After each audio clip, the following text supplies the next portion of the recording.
ਤੇ ਜਦੋਂ ਇਹਨਾਂ ਨੇ ਸਾਡੀ ਭਰਤੀ ਕੀਤੀ ਸੀ ਸਾਨੂੰ ਇਹਨਾਂ ਨੇ ਡੀਸੀ ਰੇਟ ਬੋਲ ਕੇ ਤੇ ਸੀਟੀਯੂ ਦੇ ਅੰਡਰ ਬੋਲ ਕੇ ਇਹ ਭਰਤੀ ਕੀਤੀ ਸੀ ਤੇ ਸਾਡੇ ਬਤੌਰ ਕੈਂਥਲ ਸਾਡਾ ਟੈਸਟ ਹੋਇਆ ਡਰਾਈਵਿੰਗ ਟੈਸਟ ਹੋਇਆ ਸਾਰੇ ਡਰਾਈਵਰਾਂ ਦਾ। ਸੀਟੀਯੂ ਦੇ ਡਰਾਈਵਿੰਗ ਦੇ ਟੈਸਟ ਦੇ ਕੇ ਅਸੀਂ ਮੁੜ ਕੇ ਸਾਨੂੰ ਇਹ ਚੌਕੀਦਾਰਾਂ ਤੋਂ ਵੀ ਘੱਟ ਉਰੇ ਸੈਲਰੀ ਦੇ ਰਹੇ ਆ। ਸਭ ਤੋਂ ਵੱਡੀ ਪ੍ਰੋਬਲਮ ਸਾਨੂੰ ਆਉਂਦੀ ਆ ਇਹ ਜਿਹੜੀਆਂ ਇਲੈਕਟ੍ਰੀਕਲ ਦੀਆਂ ਛੋਟੀਆਂ ਗੱਡੀਆਂ ਐਚਰ ਦੀਆਂ ਇਹ ਰੋਡ ਤੇ ਚੱਲਣ ਲਾਇਕ ਨਹੀਂ ਹੈਗੀਆਂ। ਕੋਈ ਵੀ ਐਕਸੀਡੈਂਟ ਹੋ ਗਿਆ ਸਾਡੀ ਕੋਈ ਫਿਕਸ ਸੈਲਰੀ ਨਹੀਂ ਹੈਗੀ 10,000 16,000 ਜੋ ਵੀ ਹੈ ਠੀਕ ਆ 16,000 ਸਾਡੀ ਸੈਲਰੀ ਹੈ ਜੀ ਅਸੀਂ 26 ਦਿਨ ਲਾਉਂਗੇ। ਕੋਈ ਸਾਨੂੰ ਸੀਐਲ ਨਹੀਂ ਹੈਗੀ ਕੋਈ ਸਾਨੂੰ ਰੈਸਟ ਨਹੀਂ ਹੈਗੀ। ਇਹ ਉਲਟਾ ਜੇ ਮੰਨ ਲਓ ਗੱਡੀ ਲੱਗ ਗਈ ਕਿਸੇ ਕਾਰ ਨਾਲ ਉਹ ਕਾਰ ਨੂੰ ਵੀ ਪੈਸੇ ਡਰਾਈਵਰ ਨੇ ਦੇਣੇ ਤੇ ਜੋ ਗੱਡੀ ਦਾ ਨੁਕਸਾਨ ਹੋਇਆ ਜਦ ਕਿ ਗੱਡੀਆਂ ਇੰਸ਼ੋਰੈਂਸ ਨੇ ਉਹ ਗੱਡੀ ਦਾ ਬੱਸ ਦਾ ਨੁਕਸਾਨ ਵੀ ਡਰਾਈਵਰ ਨੇ ਦੇਣਾ ਉਹ 16,000 ਦੇ ਵਿੱਚੋਂ। ਇਹਨਾਂ ਨੇ ਡਰਾਈਵਰਾਂ ਨੂੰ ਝੂਠ ਬੋਲ ਕੇ ਕੋਈ ਕੰਮ ਛੱਡ ਕੇ ਆਇਆ ਕੋਈ ਆਪਣੀ ਗੱਡੀ ਵੇਚ ਕੇ ਆਇਆ ਕੋਈ ਕਿਵੇਂ ਆਇਆ ਝੂਠ ਬੋਲ ਕੇ ਇਹਨਾਂ ਨੇ ਡਰਾਈਵਰਾਂ ਦਾ ਉਰੇ ਸ਼ੋਸ਼ਣ ਕੀਤਾ ਹੈ। ਸੀਟੀਯੂ ਦਾ ਨਾਮ ਲੈ ਕੇ ਇਹਨਾਂ ਨੇ ਡਰਾਈਵਰਾਂ ਦਾ ਸ਼ੋਸ਼ਣ ਕੀਤਾ ਹੈ। ਅੱਜ ਨਵੇਂ ਬੰਦੇ ਬੁਲਾ ਕੇ ਇਹਨਾਂ ਨੇ ਜਿਹੜੇ ਬੰਦਿਆਂ ਕੋਲ ਕੋਈ ਇਲੈਕਟ੍ਰੀਕਲ ਗੱਡੀ ਦਾ ਐਕਸਪੀਰੀਅੰਸ ਨਹੀਂ ਇਹ ਗੱਡੀ ਦਾ ਡੀਜ਼ਲ ਗੱਡੀ ਦਾ ਜ਼ਮੀਨ ਅਸਮਾਨ ਦਾ ਫਰਕ ਹੈ। ਇਹ ਚਾਹੁੰਦੇ ਨੇ ਕਿ ਇਹ ਭਟਕਣ ਇਸ ਕਰਕੇ ਇਹਨਾਂ ਨੇ ਨਵੇਂ ਡਰਾਈਵਰ ਬੁਲਾਏ ਨੇ ਜੀ ਜਿਨ੍ਹਾਂ ਨੂੰ ਬਿਲਕੁਲ ਵੀ ਐਕਸਪੀਰੀਅੰਸ ਹੈ ਨਹੀਂ। ਇਹ ਗੱਡੀਆਂ ਤਾਂ ਸਾਡੇ ਤੋਂ ਨਹੀਂ ਸੰਭਲਦੀਆਂ ਜੀ ਇਹ ਨਵੇਂ ਕੀ ਸੰਭ ਲੈਣਗੇ। ਇਹ ਡਰਾਈਵਰ ਗੱਡੀ ਚਲਾਣਗੇ ਜੇ ਕੋਈ ਐਕਸੀਡੈਂਟ ਹੋ ਗਿਆ ਕੁਛ ਅਗਰ ਕਿਸੇ ਦੀ ਜਾਨ ਚਲੀ ਗਈ ਇਹ ਪਬਲਿਕ ਨਾਲ ਖਿਲਵਾੜ ਹੈ ਪਬਲਿਕ ਦੀ ਜਾਨ ਨਾਲ। ਅਸੀਂ ਤਾਂ ਸਾਡੇ ਕੋਲ ਦਾ ਐਕਸਪੀਰੀਅੰਸ ਸਾਨੂੰ 1.5 ਸਾਲ ਹੋ ਗਿਆ ਸਾਨੂੰ ਬੱਸ ਦੀ ਹਰ ਇੱਕ ਕਮੀ ਦਾ ਪਤਾ ਹੈ ਖੂਬੀ ਦਾ ਪਤਾ ਹੈ ਅਸੀਂ ਉਸ ਚੀਜ਼ ਨੂੰ ਮੈਨੇਜ ਕਰਦੇ ਹਾਂ। ਕਿਸੇ ਦੀ ਵੀ ਜਾਨ ਨੂੰ ਕੋਈ ਨੁਕਸਾਨ ਪਹੁੰਚਦਾ ਉਹਦੀ ਜ਼ਿੰਮੇਵਾਰੀ ਕੌਣ ਲੈਂਦਾ ਕਿ ਪੁਲਿਸ ਵਾਲੇ ਲੈਂਦੇ ਆ ਜਾਂ ਮੈਨੇਜਮੈਂਟ ਵਾਲੇ ਲੈਂਦੇ ਆ।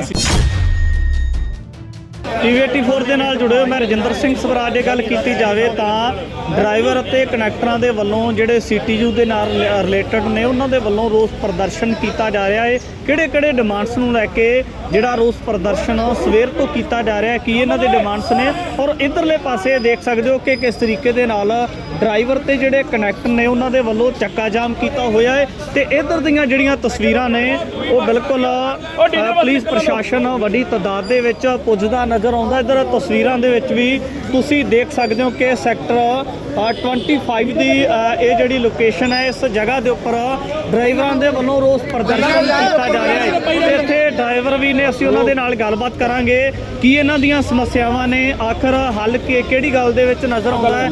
ਬਾਈ ਜੀ ਕੀ ਨਾਮ ਹੈ ਤੁਹਾਡਾ?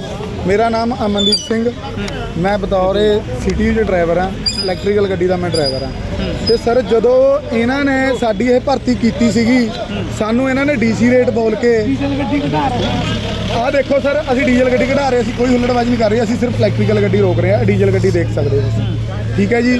ਤੇ ਜਦੋਂ ਇਹਨਾਂ ਨੇ ਸਾਡੀ ਭਰਤੀ ਕੀਤੀ ਸੀ ਸਾਨੂੰ ਇਹਨਾਂ ਨੇ ਡੀਸੀ ਰੇਟ ਬੋਲ ਕੇ ਤੇ ਸੀਟੀਯੂ ਦੇ ਅੰਡਰ ਬੋਲ ਕੇ ਇਹ ਭਰਤੀ ਕੀਤੀ ਸੀ ਤੇ ਸਾਡੇ ਬਤੌਰ ਕੈਂਥਲ ਸਾਡਾ ਟੈਸਟ ਹੋਇਆ ਡਰਾਈਵਿੰਗ ਟੈਸਟ ਹੋਇਆ ਸਾਰੇ ਡਰਾਈਵਰਾਂ ਦਾ। ਉਸ ਤੋਂ ਬਾਅਦ ਜਦੋਂ ਸਾਡਾ ਪਹਿਲਾ ਬੈਚ ਇੱਥੇ ਆਇਆ ਏ 3 ਨੰਬਰ ਡਿਪੂ 'ਚ ਉਸ ਟਾਈਮ ਇਹਨਾਂ ਨੇ ਸਾਨੂੰ ਬੋਲਿਆ ਡਰਾਈਵਰਾਂ ਨੂੰ ਕਿ ਤੁਹਾਡਾ ਡੀਸੀ ਰੇਟ ਹੈ ਲੇਕਿਨ ਜਦੋਂ 38 ਦੀਆਂ 38 ਗੱਡੀਆਂ ਰੋਡ ਤੇ ਚੱਲ ਜਾਣਗੀਆਂ ਇਲੈਕਟ੍ਰੀਕਲ ਛੋਟੀਆਂ ਐਚਰ ਵਾਲੀਆਂ ਗੱਡੀਆਂ ਅਸੀਂ ਉਸ ਟਾਈਮ ਤੁਹਾਨੂੰ ਡੀਸੀ ਰੇਟ ਦੇਵਾਂਗੇ। ਤੇ ਉਰੇ ਆ ਕੇ ਪਤਾ ਚੱਲਿਆ ਕਿ ਕੰਪਨੀ ਆ ਉਰੇ ਆ ਕੇ ਸਾਨੂੰ 2-3 ਮਹੀਨੇ ਬਾਅਦ ਪਤਾ ਚੱਲਿਆ ਕਿ ਅਸੀਂ ਇੱਕ ਕੰਪਨੀ 'ਚ ਕੰਮ ਕਰ ਰਹੇ ਹਾਂ ਤੇ ਇਹਨਾਂ ਨੇ ਜਿਹੜੀ ਬਤੌਰ ਸਾਡੀ ਸੀਟੀਯੂ ਸਲਿੱਪ ਮਤਲਬ ਜਿਹੜੀ ਸਲਿੱਪ ਸਾਡੀ ਹੈ ਸੀਗੀ ਉਸ ਤੇ ਸਾਡਾ ਇਹਨਾਂ ਨੇ ਲਿਖਿਆ ਹੋਇਆ ਦੇਖੋ ਸੀਟੀਯੂ ਸਕਿੱਲ ਟੈਸਟ ਸੀਟੀਯੂ ਦੇ ਡਰਾਈਵਿੰਗ ਦੇ ਟੈਸਟ ਦੇ ਕੇ ਅਸੀਂ ਮੁੜ ਕੇ ਸਾਨੂੰ ਇਹ ਚੌਕੀਦਾਰਾਂ ਤੋਂ ਵੀ ਘੱਟ ਉਰੇ ਸੈਲਰੀ ਦੇ ਰਹੇ ਆ ਤੇ ਅਸੀਂ ਇਹਨਾਂ ਨੂੰ ਕਿੰਨੀ ਵਾਰੀ ਮੀਟਿੰਗਾਂ ਕਰ ਲਈਆਂ ਕਿੰਨੀ ਵਾਰੀ ਅਸੀਂ ਇਹਨਾਂ ਅੱਗੇ ਹੱਥ ਤਲਲੇ ਜੋੜ ਲਏ ਤੇ ਜਿਹੜੀ ਸਭ ਤੋਂ ਵੱਡੀ ਪ੍ਰੋਬਲਮ ਸਾਨੂੰ ਆਉਂਦੀ ਆ ਇਹ ਜਿਹੜੀਆਂ ਇਲੈਕਟ੍ਰੀਕਲ ਦੀਆਂ ਛੋਟੀਆਂ ਗੱਡੀਆਂ ਐਚਰ ਦੀਆਂ ਇਹ ਰੋਡ ਤੇ ਚੱਲਣ ਲਾਇਕ ਨਹੀਂ ਹੈਗੀਆਂ। ਕੋਈ ਵੀ ਐਕਸੀਡੈਂਟ ਹੋ ਗਿਆ ਸਾਡੀ ਕੋਈ ਫਿਕਸ ਸੈਲਰੀ ਨਹੀਂ ਹੈਗੀ 10,000 16,000 ਜੋ ਵੀ ਹੈ ਠੀਕ ਆ 16,000 ਸਾਡੀ ਸੈਲਰੀ ਹੈ ਜੀ ਅਸੀਂ 26 ਦਿਨ ਲਾਉਂਗੇ। ਕੋਈ ਸਾਨੂੰ ਸੀਐਲ ਨਹੀਂ ਹੈਗੀ ਕੋਈ ਸਾਨੂੰ ਰੈਸਟ ਨਹੀਂ ਹੈਗੀ। ਉਹਦੇ ਵਿੱਚ ਵੀ ਜੇ ਮੰਨ ਲਓ ਇਹ ਗੱਡੀਆਂ ਦੇ ਐਕਸੀਲੇਟਰ ਫੜਦੇ ਦੰਨੇ ਅਸੀਂ ਐਕਸੀਲੇਟਰ ਨਹੀਂ ਫੜਦੀਆਂ ਬ੍ਰੇਕ ਦੰਨੇ ਅਸੀਂ ਬ੍ਰੇਕ ਨਹੀਂ ਫੜਦੇ। ਇਹ ਕਹਿੰਦੇ ਕਿ ਡਰਾਈਵਰ ਗਲਤ ਹੈ ਅਸੀਂ ਲਾਇਸੈਂਸ ਬਣਾਏ ਹੋਏ ਆ ਸਾਡੇ ਲਾਇਸੈਂਸ ਪੁਰਾਣੇ ਸਾਡੇ ਕੋਲ ਐਕਸਪੀਰੀਅੰਸ ਆ। ਕੌਣ ਕਹਿੰਦਾ ਡਰਾਈਵਰ ਗਲਤ ਹੈ? ਇਹ ਸਾਨੂੰ ਮੈਨੇਜਮੈਂਟ ਬੋਲਦੀ ਹੈ ਸਾਨੂੰ ਤੇ ਜਦੋਂ ਗੱਡੀ ਲੱਗ ਜਾਂਦੀ ਕਿਉਂਕਿ ਇਹਨਾਂ ਦੀ ਗੱਡੀ 'ਚ ਨੁਕਸ ਬਹੁਤ ਆ ਗੱਡੀ ਪਾਸ ਹੋਣ ਦੇ ਲਾਇਕ ਨਹੀਂ ਹੈਗੀ। ਇਹ ਉਲਟਾ ਜੇ ਮੰਨ ਲਓ ਗੱਡੀ ਲੱਗ ਗਈ ਕਿਸੇ ਕਾਰ ਨਾਲ ਉਹ ਕਾਰ ਨੂੰ ਵੀ ਪੈਸੇ ਡਰਾਈਵਰ ਨੇ ਦੇਣੇ ਤੇ ਜੋ ਗੱਡੀ ਦਾ ਨੁਕਸਾਨ ਹੋਇਆ ਜਦ ਕਿ ਗੱਡੀਆਂ ਇੰਸ਼ੋਰੈਂਸ ਨੇ ਉਹ ਗੱਡੀ ਦਾ ਬੱਸ ਦਾ ਨੁਕਸਾਨ ਵੀ ਡਰਾਈਵਰ ਨੇ ਦੇਣਾ ਉਹ 16,000 ਦੇ ਵਿੱਚੋਂ ਕਿਉਂਕਿ ਡਰਾਈਵਰ ਉਰੇ ਕੋਈ ਹਰਿਆਣੇ ਦਾ ਹਿਮਾਚਲ ਦਾ ਪੰਜਾਬ ਦਾ ਉਰੇ ਰੂਮਾਂ ਵਿੱਚ ਰਹਿ ਰਹੇ ਨੇ। ਦੱਸੋ ਸਰ ਡਰਾਈਵਰ ਕਿੱਥੇ ਜਾਵੇ। ਇਹਨਾਂ ਨੇ ਡਰਾਈਵਰਾਂ ਨੂੰ ਝੂਠ ਬੋਲ ਕੇ ਕੋਈ ਕੰਮ ਛੱਡ ਕੇ ਆਇਆ ਕੋਈ ਆਪਣੀ ਗੱਡੀ ਵੇਚ ਕੇ ਆਇਆ ਕੋਈ ਕਿਵੇਂ ਆਇਆ ਝੂਠ ਬੋਲ ਕੇ ਇਹਨਾਂ ਨੇ ਡਰਾਈਵਰਾਂ ਦਾ ਉਰੇ ਸ਼ੋਸ਼ਣ ਕੀਤਾ ਹੈ।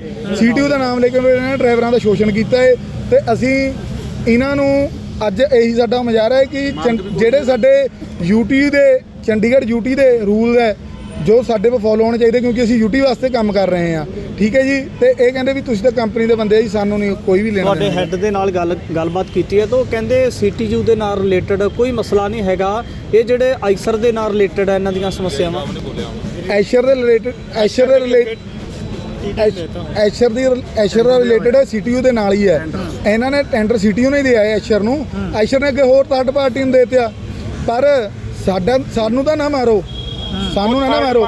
ਥਰਡ ਪਾਰਟੀ ਦਾ ਇੱਕ ਵੀ ਬੰਦਾ ਹੁਣ ਤੱਕ ਕੋਰੇ ਨਹੀਂ ਆਇਆ। ਸਾਡੀ ਜਗ੍ਹਾ ਤੇ ਫੋਰਥ ਪਾਰਟੀ ਨੂੰ ਦੇ ਦਿਓ, ਲੇਕਿਨ ਸਾਨੂੰ ਸਾਡਾ ਡੀਸੀ ਰੇਟ ਚਾਹੀਦਾ ਹੈ ਸੈਲਰੀ। ਸਾਨੂੰ ਲਾਰੇ ਤੇ ਲਾਰਾ ਲਾਈ ਜਾਂਦੇ ਆ। ਕਿੰਨੇ ਕੰਪਲਾਈਜ਼ ਹੋ ਜਿਹੜੇ ਤੁਸੀਂ ਇਸ ਵਕਤ ਚੱਕਾ ਜਾਮ ਕਰਕੇ ਧਰਨੇ ਦੇ ਅਸੀਂ 90 ਤੇ 100 ਬੰਦੇ ਆ। ਅਸੀਂ ਸੀਟੀਯੂ ਦੀ ਕੋਈ ਵੀ ਗੱਡੀ ਡੀਜ਼ਲ ਗੱਡੀ ਨਹੀਂ ਰੋਕੀ। ਅਸੀਂ ਸਿਰਫ ਆਪਣੀਆਂ 38 ਗੱਡੀਆਂ ਇਲੈਕਟ੍ਰੀਕਲ ਗੱਡੀਆਂ ਜੋ ਐਚਰ ਵਾਲੀਆਂ ਜਿਹੜੀਆਂ ਅਸੀਂ ਚਲਾਉਂਦੇ ਆ, ਅਸੀਂ ਸਿਰਫ ਉਹ ਰੋਕੀਆਂ ਹੈ। ਜਿਹੜੀਆਂ ਗੱਡੀਆਂ ਜਦੋਂ ਕੋਈ ਵੀ ਗੱਡੀ ਦਾ ਐਕਸੀਡੈਂਟ ਹੁੰਦਾ ਹੈ, ਇਹ ਬਤੌਰ ਕਹਿੰਦੇ ਆ ਸਾਨੂੰ ਸੀਟੀਯੂ ਦੇ ਕਿਸੇ ਅਫਸਰ ਨੇ ਕਿਹਾ ਕਿ ਇਹ ਬੰਦੇ ਨੂੰ ਬਾਈ ਕੱਢ ਦਿਓ, ਮੈਂ ਆਪਣਾ ਬੰਦਾ ਐਡਜਸਟ ਕਰਾਉਣਾ ਹੈ ਉਰੇ। ਦੇਖੋ ਸਰ, ਡਰਾਈਵਰ ਕੋਈ ਰੱਬ ਨਹੀਂ ਹੈਗਾ, ਡਰਾਈਵਰ ਗਲਤੀ ਕੋਈ ਵੀ ਕਰ ਸਕਦਾ, ਜਦ ਕਿ ਇਹ ਗੱਡੀਆਂ ਤੇ ਗੱਡੀਆਂ ਦੀ ਵਜ੍ਹਾ ਤੇ ਗਲਤੀ ਹੁੰਦੀ ਹੈ ਡਰਾਈਵਰ ਤੋਂ। ਇਹ ਗੱਡੀਆਂ ਨੂੰ ਮੇਰੇ ਕੋਲ ਗੱਡੀ ਕੁਕਰੈਣ ਭਵਨ, ਕਿਸਾਨ ਭਵਨ ਤੋਂ ਅੱਗੇ ਕੁਕਰੈਣ ਭਵਨ ਮੇਰੇ ਕੋਲ ਗੱਡੀ ਬ੍ਰੇਕ ਫੇਲ ਹੋਈ 1363 ਗੱਡੀ। ਮੈਂ ਇਹਨਾਂ ਨੂੰ ਕਾਲ ਕੀਤੀ, ਮੈਂ ਕਿਹਾ ਸਰ ਗੱਡੀ ਬ੍ਰੇਕ ਫੇਲ ਹੋ ਗਈ। ਕਹਿੰਦੇ ਹੁਣ, ਮੈਂ ਕਿਹਾ ਸਰ ਹੁਣ ਗੱਡੀ ਬ੍ਰੇਕ ਦੁਬਾਰੇ ਲੱਗ ਰਹੀ ਹੈ। ਕਹਿੰਦੇ ਜੇ ਦੁਬਾਰੇ ਬ੍ਰੇਕ ਫੇਲ ਹੋਏਗੀ ਤਾਂ ਸਾਨੂੰ ਕਾਲ ਕਰੀ। ਦੱਸੋ ਸਰ, ਕੋਈ ਮਰ ਗਿਆ 16000 ਵਿੱਚ ਉੱਪਰ ਦੇ ਮੋਦੀ ਨੇ ਕਾਨੂੰਨ ਪਾਸ ਕਰਤੇ। 16000 ਮੈਂ ਸੈਲਰੀ ਵਿੱਚ ਕਾਰ ਵਾਲੇ ਨੂੰ ਵੀ ਪੈਸੇ ਦੇਣੇ, ਜਿਹਦੇ ਨਾਲ ਲੱਗਣੀ, ਮੈਂ ਬੱਸ ਦੇ ਵੀ ਪੈਸੇ ਭਰਨੇ, ਮੈਂ ਆਪਣੇ ਬੱਚਿਆਂ ਦਾ ਵੀ ਦੇਖਣਾ ਹੈ। ਦੱਸੋ 10 ਸਾਲ ਦੀ ਸਜ਼ਾ 7 ਲੱਖ ਰੁਪਏ ਮੈਂ ਉਹਨੂੰ ਵੀ ਦੇਣਾ ਹੈ ਅੱਗੇ। ਅੱਜ ਨਵੇਂ ਬੰਦੇ ਮਰ ਗਿਆ, ਅੱਜ ਨਵੇਂ ਬੰਦੇ ਬੁਲਾ ਕੇ ਇਹਨਾਂ ਨੇ, ਜਿਹੜੇ ਬੰਦਿਆਂ ਕੋਲ ਕੋਈ ਇਲੈਕਟ੍ਰੀਕਲ ਗੱਡੀ ਦਾ ਐਕਸਪੀਰੀਅੰਸ ਨਹੀਂ, ਇਹ ਗੱਡੀ ਦਾ ਡੀਜ਼ਲ ਗੱਡੀ ਦਾ ਜ਼ਮੀਨ ਅਸਮਾਨ ਦਾ ਫਰਕ ਹੈ ਚਲਾਉਣ ਦਾ। ਕੋਈ ਇਹਨਾਂ ਦਾ ਟ੍ਰੇਨਿੰਗ ਟੈਸਟ ਨਹੀਂ, ਕੋਈ ਇਹਨਾਂ ਦਾ ਆਈ ਕਾਰਡ ਨਹੀਂ, ਕੋਈ ਇਹਨਾਂ ਦਾ ਰੋਸਟਰ 'ਚ ਨਾਮ ਨਹੀਂ, ਲੇਕਿਨ ਇਹ ਬੰਦੇ ਫਿਰ ਵੀ ਇਹਨਾਂ ਨੇ ਦਿਹਾੜੀ ਤੇ ਬੁਲਾ ਕੇ ਇਹ ਬੰਦਿਆਂ ਤੋਂ ਗੱਡੀਆਂ ਕਢਵਾਉਣੀਆਂ ਚਾਹੁੰਦੇ ਆ। ਤੇ ਸਾਨੂੰ ਪੁਲਿਸ ਪ੍ਰਸ਼ਾਸਨ ਦੇ ਮੂਹਰੇ ਸਾਨੂੰ ਗਲਤ ਠਹਿਰਾਉਣਾ ਚਾਹੁੰਦੇ ਆ, ਕਿਉਂਕਿ ਅਸੀਂ ਜਦੇ ਆਹ ਸਾਈਡ ਤੇ ਬੈਠੇ ਸੀਗੇ ਇਹ ਗੱਡੀ ਦੇ ਮੂਹਰੇ, ਕਿਉਂਕਿ ਪਹਿਲਾਂ ਵੀ ਸਾਡੇ ਪੱਤਰਕਾਰ ਵੀਰ ਸਾਡਾ ਲੈ ਕੇ ਗਏ ਇੰਟਰਵਿਊ। ਇਹਨਾਂ ਨੇ ਹੁਣ ਡੀਜ਼ਲ ਗੱਡੀ ਕੱਢਣ ਦੇ ਚੱਕਰ ਵਿੱਚ ਵੀ ਡੀਜ਼ਲ ਗੱਡੀ ਅਸੀਂ ਰੋਕੂਗੇ, ਅਸੀਂ ਨਹੀਂ ਰੋਕਣੀ ਡੀਜ਼ਲ ਗੱਡੀ, ਸਾਡਾ ਉਹਨਾਂ ਨਾਲ ਕੋਈ ਲੈਣਾ ਦੇਣਾ ਨਹੀਂ ਹੈਗਾ। ਜਦ ਕਿ ਸਾਡੀ ਮਹਿਕਮੇ ਨੂੰ ਸਾਡੀ ਇਹ ਸੁਣਵਾਈ ਕਰਨੀ ਚਾਹੀਦੀ ਆ। ਅਗਰ ਡਰਾਈਵਰ ਹੈ, ਚੱਕਾ ਘੁੰਮ ਰਿਹਾ ਹੈ ਤਾਂ ਟਰਾਂਸਪੋਰਟ ਹੈ। ਅਗਰ ਚੱਕਾ ਬੰਦ ਆ, ਮਤਲਬ ਜਿਹੜੇ ਬੰਦੇ ਹੁਣ ਗੱਡੀਆਂ ਸਾਡੀ ਜਗ੍ਹਾ ਚਲਾ ਰਹੇ ਆ ਉਹਨਾਂ ਵਾਸਤੇ ਕਿੰਨੀ ਸ਼ਰਮਿੰਦਗੀ ਦੀ ਗੱਲ ਹੈ ਇਹ। ਸਾਡੇ ਨਾਲ ਸ਼ੋਸ਼ਣ ਹੋ ਰਿਹਾ। ਦੇਖੋ ਯੂਟੀ ਦੇ ਰੂਲ ਲਾਗੂ ਹੋਣੇ ਚਾਹੀਦੇ ਆ। ਇਹਨਾਂ ਨੂੰ ਗਰਾਊਂਡ ਰਿਐਲਿਟੀ ਟੈਂਡਰ ਲੈਣ ਤੋਂ ਪਹਿਲਾਂ ਗਰਾਊਂਡ ਰਿਐਲਿਟੀ ਚੈੱਕ ਕਰਨੀ ਚਾਹੀਦੀ ਸੀ ਕਿ ਉਰੇ ਕੀ ਪੇ ਸਕੇਲ ਚੱਲ ਰਿਹਾ ਡਰਾਈਵਰ ਦਾ। ਸ਼ਾਇਦ ਇਹਨਾਂ ਨੂੰ ਪਿੱਛੋਂ ਤੋਂ ਉਹ ਆਉਂਦਾ ਹੋਵੇ। ਠੀਕ ਹੈ, ਪਬਲਿਕ ਹੁਣ ਕਿਸੇ ਇੱਕ ਗੱਡੀ ਵਿੱਚ ਕਿੰਨੀ ਸਵਾਰੀ ਚੜ੍ਹਦੀ ਹੈ? 100 ਤੋਂ ਉੱਪਰ ਸਵਾਰੀ ਵੀ ਹੋ ਜਾਂਦੀ ਹੈ ਗੱਡੀ 'ਚ। 32 ਸੀਟਰ ਗੱਡੀ ਹੈ ਤੇ ਕਦੇ ਵੀ ਗੱਡੀਆਂ ਦੇ ਮੁਰਲੇ ਟਾਇਰ ਹਮੇਸ਼ਾ ਪੱਕੇ ਟਾਇਰ ਚੱਲਦੇ ਆ। ਇਹ ਗੱਡੀਆਂ ਨੂੰ ਮੁਰਲੇ ਟਾਇਰ ਰਬੜ ਸੋਲ ਚਲਾ ਰਹੇ ਆ ਗੱਡੀਆਂ ਨੂੰ। ਕੋਈ ਗੱਡੀ ਦਾ ਟਾਇਰ ਬਲਾਸਟ ਹੋ, ਅਗਰ ਡਰਾਈਵਰ ਇਹਨਾਂ ਨੂੰ ਕਹਿੰਦਾ ਨਾ ਕਿ ਗੱਡੀ ਦਾ ਕੰਮ ਕਰੋ ਜਾਂ ਗੱਡੀ ਨੂੰ ਸਰ ਟਾਇਰ ਲਵਾਓ, ਇਹ ਸਿੱਧਾ ਡਰਾਈਵਰ ਨੂੰ ਕਹਿੰਦੇ ਨੌਕਰੀ ਕਰਨੀ ਕਰ, ਜਾਣਾ ਜਾ। ਅਸੀਂ ਅੱਜ ਮਜਬੂਰ ਹੋ ਕੇ ਅੰਤ ਦੀ ਆਈ ਨੂੰ ਅਸੀਂ ਅੱਜ ਇਹ ਕਦਮ ਚੱਕਿਆ ਏ 2 ਸਾਲ ਬਾਅਦ। ਤੁਸੀਂ ਕਿਹਦੇ ਤੱਕ ਅਪਰੋਚ ਕਰਦੇ ਹੋ ਗੱਡੀ ਨੂੰ ਲੈ ਕੇ ਜਦੋਂ ਕੋਈ ਗੱਡੀ ਖਰਾਬ ਹੁੰਦੀ ਹੈ ਜਾਂ ਤੁਹਾਡੀ ਸੈਲਰੀ ਦੀ ਸਮੱਸਿਆ ਹੈਗੀ ਹੈ ਤੇ ਨਾਲ ਜਿਹੜੀਆਂ ਹੋਰ ਚੁਣੌਤੀਆਂ ਹੈ, ਇਸ ਗੱਲ ਨੂੰ ਲੈ ਕੇ ਕਿਹਦੇ ਤੱਕ ਅਪਰੋਚ ਕੀਤੀ ਜਾਂਦੀ ਹੈ ਤੁਹਾਡੇ ਵੱਲੋਂ? ਸਾਡੇ ਵੱਲੋਂ ਮੈਨੇਜਮੈਂਟ ਵੱਲੋਂ ਜਿਹੜੀ ਸਾਡੀ ਮੈਨੇਜਮੈਂਟ ਪਤਾ ਵੀ ਇਸ ਗੱਡੀ ਦਾ ਮਾਲਕ ਕੌਣ ਆਉਂਦਾ, ਸਾਨੂੰ ਇਹੀ ਨਹੀਂ ਅਜੇ ਤੱਕ ਪਤਾ। ਹੁਣ ਸਾਨੂੰ ਕੱਲ ਦਾ ਲਾਰਾ ਲਾ ਰਹੇ ਆ ਵੀ ਉਹ 9 ਵਜੇ ਆਣਗੇ, 10 ਵਜੇ ਆਣਗੇ। ਹੁਣ 12 ਵਜੇ ਤੱਕ ਟਾਈਮ ਸੀ, ਹੁਣ ਕਹਿੰਦੇ ਉਹ ਆ ਨਹੀਂ ਰਹੇ। ਕਦੇ ਕਹਿ ਰਹੇ ਟਰੈਵਲ ਟਾਈਮ ਦੇ ਅੰਦਰ ਆ, ਕਦੇ ਕਿਸ ਦੇ ਅੰਦਰ ਕਹਿ ਰਹੇ, ਕਦੇ ਐਕਸਰ ਦੇ ਅੰਦਰ ਕਹਿ ਰਹੇ। ਸਾਨੂੰ ਇਹ ਨਹੀਂ ਪਤਾ ਸਾਡਾ ਮਾਲਕ ਕੌਣ ਆ ਜੀ। ਕਦੀ ਕਹਿੰਦੇ ਗੱਡੀ ਸਰਕਾਰੀ ਹੈ, ਕਦੀ ਪ੍ਰਾਈਵੇਟ ਕਹਿੰਦੇ ਹੁੰਦੇ ਆ। ਬਸ ਸਾਨੂੰ ਪਤਾ ਲੱਗੇ ਵੀ ਇਸ ਗੱਡੀ ਦਾ ਮਾਲਕ ਕੌਣ ਆ, ਅਸੀਂ ਕਿਹਦੇ ਅੰਡਰ ਗੱਡੀ ਚਲਾ ਰਹੇ ਆ। ਕਿਹਨੂੰ ਕਹੀਏ ਕੰਮ ਬਾਰੇ ਵੀ? ਕਿਹਨੂੰ ਕਹੀਏ? ਜਦੋਂ ਅਸੀਂ ਕਦੀ ਗੱਡੀ ਦਾ ਕੰਪਲੇਂਟਰ ਨੂੰ ਕਹਿ ਦਈਏ ਵੀ ਗੱਡੀ ਦਾ ਕੰਮ ਕਰ ਦਿਓ ਤਾਂ ਗੱਡੀ ਦਾ ਕਦੇ ਕੰਮ ਨਹੀਂ ਹੁੰਦਾ। ਬਾਈ ਠੰਡ ਦੇ ਵਿੱਚ ਤੁਸੀਂ ਪੂਰੀ ਜ਼ਿਆਦਾ ਠੰਡ ਹੈ ਤੇ ਠੰਡ ਦੇ ਵਿੱਚ ਅਸੀਂ ਸਾਡੇ ਤੜਕੇ ਦੇ ਬੈਠੇ ਹੋਏ 3:30 ਵਜੇ ਸਰ ਇੱਥੇ ਬੈਠੇ, 3:30 ਵਜੇ ਸਰ ਇਸੇ ਟਾਈਮ ਤੇ ਆਉਂਦੇ। ਇਸੇ ਟਾਈਮ ਤੇ ਹੁੱਲੜਬਾਜ਼ੀ ਨਹੀਂ ਕਰੀ, ਤੁਸੀਂ ਅਸੀਂ ਆਰਾਮ ਨਾਲ ਸਕਦੇ ਆ, ਸ਼ਾਂਤ ਮਾਹੌਲ ਨਾਲ ਆਪਣਾ ਧਰਨਾ ਲਾ ਰਹੇ ਆ ਜੀ। ਕੋਈ ਹੁੱਲੜਬਾਜ਼ੀ ਨਹੀਂ ਕਰੀ, ਕੁਝ ਨਹੀਂ ਕਰਿਆ ਸਰ। ਹੁਣ ਮੇਨ ਚੱਕਰ ਇਹ ਹੈ, ਹੁਣ ਇਹਨਾਂ ਨੇ ਕਿ ਇਹ ਕਹਿੰਦੇ ਆ ਤੁਸੀਂ ਸਰਵਿਸ ਨਹੀਂ ਰੋਕ ਸਕਦੇ ਪਬਲਿਕ ਦੀ। ਹੁਣ ਇਹ ਜਿਹੜੇ ਡਰਾਈਵਰ ਇਹਨਾਂ ਨੇ ਬੁਲਾਏ ਆ, ਇਹਨਾਂ ਨੂੰ ਪੁੱਛੋ ਕਿ ਡਰਾਈਵਰ ਕੋਲ ਕੋਈ, ਜਿਵੇਂ ਹੁਣ ਸਵਾਰੀ ਸਾਡੀ ਬੱਸ ਦੇ ਵਿੱਚ 100 ਪਲੱਸ ਸਵਾਰੀਆਂ ਹੁੰਦੀਆਂ। ਅਸੀਂ ਤਾਂ ਚਲੋ ਐਕਸਪੀਰੀਅੰਸ ਹੋ ਗਿਆ ਸਾਨੂੰ ਇਹ ਚਲਾਉਂਦੇ, ਅਸੀਂ ਮੈਨੇਜ ਕਰ ਰਹੇ ਹਾਂ ਕਿਸੇ ਵੀ ਤਰ੍ਹਾਂ। ਹੁਣ ਇਹ ਜੋ ਇਹਨਾਂ ਨੇ ਡਰਾਈਵਰ ਬੁਲਾਏ ਆ, ਦਿਹਾੜੀ ਦੇ ਬੁਲਾਏ ਆ, 1000 ਰੁਪਏ ਦਿਹਾੜੀ ਤੇ ਇਹ ਡਰਾਈਵਰ ਗੱਡੀ ਚਲਾਉਣਗੇ। ਜੇ ਕੋਈ ਐਕਸੀਡੈਂਟ ਹੋ ਗਿਆ, ਕੁਛ ਹੋ ਗਿਆ, ਕਿਸੇ ਦੀ ਜਾਨ ਚਲੀ ਗਈ, ਇਹ ਪਬਲਿਕ ਨਾਲ ਖਿਲਵਾੜ ਹੈ, ਪਬਲਿਕ ਦੀ ਜਾਨ ਨਾਲ। ਅਸੀਂ ਤਾਂ ਸਾਡੇ ਕੋਲ ਦਾ ਐਕਸਪੀਰੀਅੰਸ ਸਾਨੂੰ 1.5 ਸਾਲ ਹੋ ਗਿਆ। ਸਾਨੂੰ ਬੱਸ ਦੀ ਹਰ ਇੱਕ ਕਮੀ ਦਾ ਪਤਾ ਹੈ, ਖੂਬੀ ਦਾ ਪਤਾ ਹੈ। ਅਸੀਂ ਉਸ ਚੀਜ਼ ਨੂੰ ਮੈਨੇਜ ਕਰਦੇ ਹਾਂ, ਕੰਟਰੋਲ ਕਰਦੇ ਹਾਂ ਕਿ ਕੋਈ ਗੱਲ ਨਹੀਂ, ਮੈਨੂਫੈਕਚਰਿੰਗ ਫੈਲਟ ਵੀ ਹੁੰਦਾ, ਸਭ ਕੁਝ ਚੀਜ਼ ਹੁੰਦੀ ਹੈ। ਅਸੀਂ ਸਭ ਕੁਝ ਐਡਜਸਟ ਕਰਕੇ ਚਲਾ ਰਹੇ ਹਾਂ। ਲੇਕਿਨ ਅੱਜ ਜੋ ਅਣਜਾਣ ਡਰਾਈਵਰ ਇਹ ਬੁਲਾ ਕੇ ਲਿਆਏ ਆ, ਹੁਣ ਪੁਲਿਸ ਵਾਲਿਆਂ ਦੇ ਥਰੂ ਸਾਨੂੰ ਕਿਹਾ ਜਾ ਰਿਹਾ ਕਿ ਹਾਂ ਕਿ ਤੁਸੀਂ ਇੱਥੇ ਬੈਠ ਨਹੀਂ ਸਕਦੇ, ਗੱਬੇ ਪਬਲਿਕ ਸਰਵਿਸ ਨਹੀਂ ਰੋਕ ਸਕਦੇ। ਠੀਕ ਹੈ, ਅਸੀਂ ਨਹੀਂ ਰੋਕਦੇ। ਹੁਣ ਕਿਆ ਪੁਲਿਸ ਵਾਲੇ ਜਾਂ ਡਿਪਾਰਟਮੈਂਟ ਗਾਰੰਟੀ ਲੈਂਦਾ ਜੋ ਅੱਜ ਦਿਹਾੜੀ ਦੇ ਡਰਾਈਵਰ ਆਇਆ, ਜੇ ਅਗਰ ਉਸ ਦੀ ਵਜ੍ਹਾ ਨਾਲ ਬੱਸ ਦੇ ਵਿੱਚ ਕੰਡਕਟਰ ਵੀ ਹੁੰਦਾ, ਸਵਾਰੀਆਂ ਵੀ ਹੁੰਦੀਆਂ, ਜੇ ਕਿਸੇ ਦੀ ਵੀ ਜਾਨ ਨੂੰ ਬਾਹਰ ਚੱਲਦੇ ਹੋਏ ਕਿਸੇ ਦੀ ਵੀ ਜਾਨ ਨੂੰ ਕੋਈ ਨੁਕਸਾਨ ਪਹੁੰਚਦਾ, ਉਹਦੀ ਜ਼ਿੰਮੇਵਾਰੀ ਕੌਣ ਲੈਂਦਾ? ਕਿ ਪੁਲਿਸ ਵਾਲੇ ਲੈਂਦੇ ਆ ਜਾਂ ਮੈਨੇਜਮੈਂਟ ਵਾਲੇ ਲੈਂਦੇ ਨਾ ਆ? ਸੀਐਲ ਮਿਲਦੀ ਨਾ ਐਨਐਚ ਨਾ ਸਾਨੂੰ ਕੋਈ ਤੇ ਸਰ ਨਾ ਸਾਨੂੰ ਕੋਈ ਸੀਐਲ, ਨਾ ਕੋਈ ਐਨਐਚ, ਸਾਨੂੰ ਨਾ ਕੋਈ ਨੈਸ਼ਨਲ ਹੌਲੀਡੇ। ਤੇ ਸਾਡੀ ਭਾਈ ਆ ਗੱਡੀਆਂ ਵੀ ਦਿਖਾ ਦਿਓ। ਨਿਹੰਗ ਸਿੰਘ ਜਥੇਬੰਦੀਆਂ ਅਤੇ ਕਿਸਾਨ ਜਥੇਬੰਦੀਆਂ ਨੂੰ ਬੇਨਤੀ ਆ ਕਿ ਦੇਖੋ ਪੁਲਿਸ ਪ੍ਰਸ਼ਾਸਨ ਅਗਰ ਸਾਡੇ ਨਾਲ ਧੱਕਾ ਕਰੇਗਾ ਤਾਂ ਸਾਡਾ ਆ ਗੱਡੀ ਦਿਖਾ ਦਿਓ, ਡੀਜ਼ਲ ਗੱਡੀ ਆ ਰਹੀ ਹੈ ਜੀ। ਆ ਡੀਜ਼ਲ ਗੱਡੀ ਦਿਖਾ ਦਿਓ, ਅਸੀਂ ਡੀਜ਼ਲ ਗੱਡੀ ਅੰਦਰ ਜਾਣ ਦੇ ਰਹੇ, ਅਸੀਂ ਜਾ ਰਹੀਆਂ ਬਿਲਕੁਲ ਗੱਡੀਆਂ। ਦੇਖੋ ਸਰ ਜਾਓ, ਸਾਡੀ ਕੋਈ ਹੁੱਲੜਬਾਜ਼ੀ।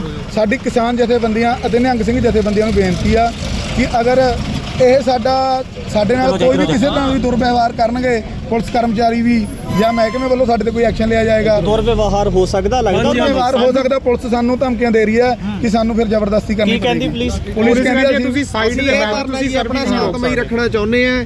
ਇਹ ਚਾਹੁੰਦੇ ਨੇ ਕਿ ਇਹ ਭਟਕਣ, ਇਸ ਕਰਕੇ ਇਹਨਾਂ ਨੇ ਨਵੇਂ ਡਰਾਈਵਰ ਬੁਲਾਏ ਨੇ ਜੀ, ਜਿਨ੍ਹਾਂ ਨੂੰ ਬਿਲਕੁਲ ਵੀ ਐਕਸਪੀਰੀਅੰਸ ਹੈ ਨਹੀਂ।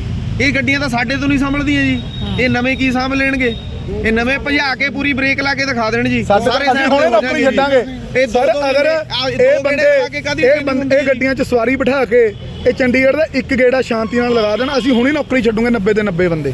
ਅਗਰ ਇਹ ਗੱਡੀਆਂ ਰੋਡ ਤੇ ਪਾਸ ਹੋ ਗਈਆਂ, ਅਗਰ ਇਹ ਗੱਡੀਆਂ ਰੋਡ ਤੇ ਪਾਸ ਹੋ ਗਈਆਂ, ਗੱਡੀਆਂ ਇੱਕ ਲੇਖੇ ਦਾ ਰੋਡ ਤੇ ਬੰਬ ਘੁੰਮ ਰਹੇ ਆ, ਇਹਨਾਂ ਨੂੰ ਅਸੀਂ ਮੈਨੇਜ ਕਰ ਰਹੇ ਹਾਂ। ਇੱਕ ਗੱਡੀਆਂ ਨੂੰ ਜਿਹੜੀਆਂ ਇਲੈਕਟ੍ਰੀਕਲ ਛੋਟੀਆਂ ਗੱਡੀਆਂ ਚੱਲ ਰਹੀਆਂ, ਚੱਲਦੀਆਂ ਗੱਡੀਆਂ ਨੂੰ ਅੱਗ ਲੱਗਦੀ ਹੈ। ਚੱਲਦੀ ਗੱਡੀਆਂ ਨੂੰ ਅੱਗ ਲੱਗ ਜਾਂਦੀ ਹੈ। 52-15 ਨੰਬਰ ਗੱਡੀ ਨੂੰ ਠੀਕ ਹੈ ਜੀ। ਤੇ ਮਾੜੀ ਜੀ ਗਲਤੀ ਹੋਣ ਤੇ ਡਰਾਈਵਰ ਨੂੰ ਰੋਸਟਰ ਦੇ ਬਾਹਰ ਕਰ ਦਿੱਤਾ ਜਾਂਦਾ ਹੈ, ਕਿਉਂਕਿ ਦੇਖੋ ਡਰਾਈਵਰ ਕੋਈ ਰੱਬ ਤੋਂ ਹੈ ਨਹੀਂ, ਕੋਈ ਗਲਤੀ ਹੋ ਜਾਂਦੀ ਹੈ ਡਰਾਈਵਰ ਤੋਂ। ਬਿਲਕੁਲ ਅਸੀਂ ਇਹਨਾਂ ਜਿਹੜੇ ਪ੍ਰਦਰਸ਼ਨਕਾਰੀ ਡਰਾਈਵਰ ਕੰਡਕਟਰ ਨੇ ਇਹਨਾਂ ਦੇ ਨਾਲ ਗੱਲਬਾਤ ਕੀਤੀ ਹੈ ਤਾਂ ਦੂਜਾ ਪੱਖ ਵੀ ਜਾਣਨ ਦਾ ਯਤਨ ਕਰਾਂਗੇ ਕਿ ਅਸਲ ਦੇ ਵਿੱਚ ਪੂਰਾ ਮਸਲਾ ਹੈ ਕੀ ਹੈ। ਫਿਰ ਮਸਲੇ ਨੂੰ ਸੁਲਝਾਉਣ ਵਾਸਤੇ ਇਹ ਜਿਹੜੇ ਕੁਝ ਸਾਲਾਂ ਤੋਂ ਕੰਟਰੈਕਟ ਦੇ ਉੱਪਰ ਨੌਕਰੀਆਂ ਕਰਦੇ ਹੋਏ ਨੌਜਵਾਨ ਨਜ਼ਰ ਆਉਂਦੇ ਨੇ, ਫਿਰ ਜਿਹੜੀਆਂ ਇਹਨਾਂ ਦੀਆਂ ਮੰਗਾਂ ਨੇ ਉਹ ਇਸ ਤਰ੍ਹਾਂ ਦੀਆਂ ਕਿਹੜੀਆਂ ਮੰਗਾਂ ਨੇ ਜਿਹੜੀਆਂ ਮੰਗਾਂ ਨੂੰ ਸਵੀਕਾਰ ਨਹੀਂ ਕੀਤਾ ਜਾ ਰਿਹਾ। ਇਹ ਠੰਡ ਦੇ ਦਿਨ ਤੇ ਰਾਤਾਂ ਦੇ ਵਿੱਚ ਧਰਨੇ ਦੇ ਉੱਪਰ ਰੋਸ ਪ੍ਰਦਰਸ਼ਨ ਕਰਦੇ ਨਜ਼ਰ ਆਉਂਦੇ ਨੇ ਔਰ ਦੂਜਾ ਪੱਖ ਵੀ ਅਸੀਂ ਜਾਣਨ ਦਾ ਯਤਨ ਜ਼ਰੂਰ ਕਰਾਂਗੇ। ਡਰਾਈਵਰਾਂ ਦੇ ਵੱਲੋਂ ਪ੍ਰਦਰਸ਼ਨ ਕੀਤਾ ਜਾ ਰਿਹਾ ਤੇ ਇੱਥੇ ਕੁਝ ਆਰਜੀ ਤੌਰ ਤੇ ਜਿਹੜੇ ਡਰਾਈਵਰ ਬੁਲਾਏ ਨੇ। ਕੀ ਨਾਮ ਹੈ ਜੀ ਤੁਹਾਡਾ? ਹੜਤਾਲ ਤਾਂ ਹੋਈ ਨਹੀਂ, ਇੱਕ ਮਿੰਟ ਦੀ ਗੱਲ ਤੇ ਕੀ ਨਾਮ ਹੈ ਜੀ? ਪਹਿਲਾਂ ਕਦੋਂ ਹੋਈ ਨਹੀਂ ਹੜਤਾਲ? ਨਹੀਂ ਹੋਈ, ਪਹਿਲੀ ਵਾਰ। ਨਾਮ ਕੀ ਹੈ ਜੀ ਤੁਹਾਡਾ? ਮੇਰਾ ਰਵੀ ਹੈ ਵੀਰੇ। ਡਰਾਈਵਿੰਗ ਕਿੰਨੇ ਟਾਈਮ ਤੋਂ ਕਰਦੇ ਹੋ? ਮੈਨੂੰ ਹੋ ਗਏ 6 ਸਾਲ। ਜਿਹੜੀ ਗੱਡੀ ਤੁਸੀਂ ਅੱਜ ਚਲਾ ਰਹੇ ਹੋ ਇਹਦੇ ਬਾਰੇ ਐਕਸਪੀਰੀਅੰਸ ਹੈ ਤੁਹਾਡੇ ਕੋਲ? ਨਹੀਂ ਹੈਗਾ ਜੀ। ਜੋ ਅਗਲੇ ਨੇ ਦੱਸਿਆ ਫੰਕਸ਼ਨ ਵਗੈਰਾ ਉਹ ਸਭ ਪਤਾ ਨੇ। ਫੰਕਸ਼ਨ ਬਾਰੇ ਪਤਾ ਕੱਲਾ ਤੁਹਾਨੂੰ ਹੈਂਡ ਬ੍ਰੇਕ ਲਾਏ ਤੇ ਕਿੱਥੇ ਨਹੀਂ ਜਾ ਕੇ ਗੱਡੀ ਰੁਕਦੀ, ਡੈਡ ਜਦੀ ਉੱਥੇ ਹੁੰਦੀ ਹੈ, ਕਿੰਨੀ ਫੁੱਟ ਪਰ ਜਾ ਕੇ ਰੁਕਦੀ ਹੈ ਹੈਂਡ ਬ੍ਰੇਕ ਲਾਏ ਤੇ?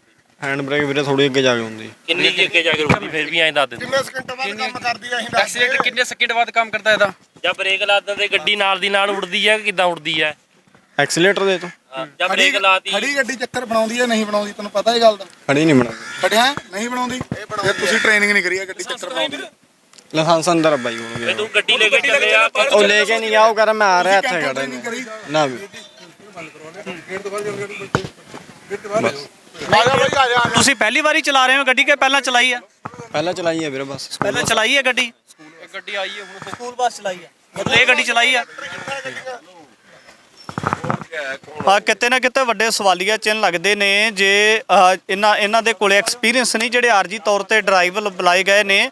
ਤੇ ਕਿਤੇ ਨਾ ਕਿਤੇ ਲੱਗਦਾ ਕਿ ਜੇ ਅਨਹੋਣੀ ਇਸ ਤਰ੍ਹਾਂ ਦੀ ਵਾਪਰ ਜਾਂਦੀ ਹੈ ਤਾਂ ਇਹਦਾ ਜ਼ਿੰਮੇਦਾਰ ਕੌਣ ਹੋਵੇਗਾ? ਜਿਸ ਤਰੀਕੇ ਦੇ ਨਾਲ ਇਹ ਗੱਡੀਆਂ ਤਿਆਰ ਖੜੀਆਂ ਨੇ ਔਰ ਦੂਜੇ ਪਾਸੇ ਇਹਨਾਂ ਤਸਵੀਰਾਂ ਦੇ ਵਿੱਚ ਵੀ ਜਿਵੇਂ ਤੁਹਾਡੇ ਨਾਲ ਸਾਂਝਾ ਕੀਤਾ ਕਿ ਜਿਹੜੇ ਸੀਟੀਯੂ ਦੇ ਨਾਲ ਰਿਲੇਟਡ ਡਰਾਈਵਰ ਨੇ ਉਹ ਪ੍ਰਦਰਸ਼ਨ ਕਰਦੇ ਨਜ਼ਰ ਆਉਂਦੇ ਨੇ ਔਰ ਦੇਖਣਾ ਹੋਵੇਗਾ ਕਿ ਇਹਨਾਂ ਦਾ ਜਿਹੜਾ ਆਪਸ ਦੇ ਵਿੱਚ ਤਕਰਾਰ ਚੱਲਦਾ ਹੁੰਦਾ ਏ ਇਸ ਮਸਲੇ ਦਾ ਹੱਲ ਕਿਸ ਤਰੀਕੇ ਦੇ ਨਾਲ ਹੋ ਸਕਦਾ। ਦੂਜਾ ਪੱਖ ਵੀ ਲੈ ਕੇ ਹਾਜ਼ਰ ਹੋਵਾਂਗੇ। ਧੰਨਵਾਦ।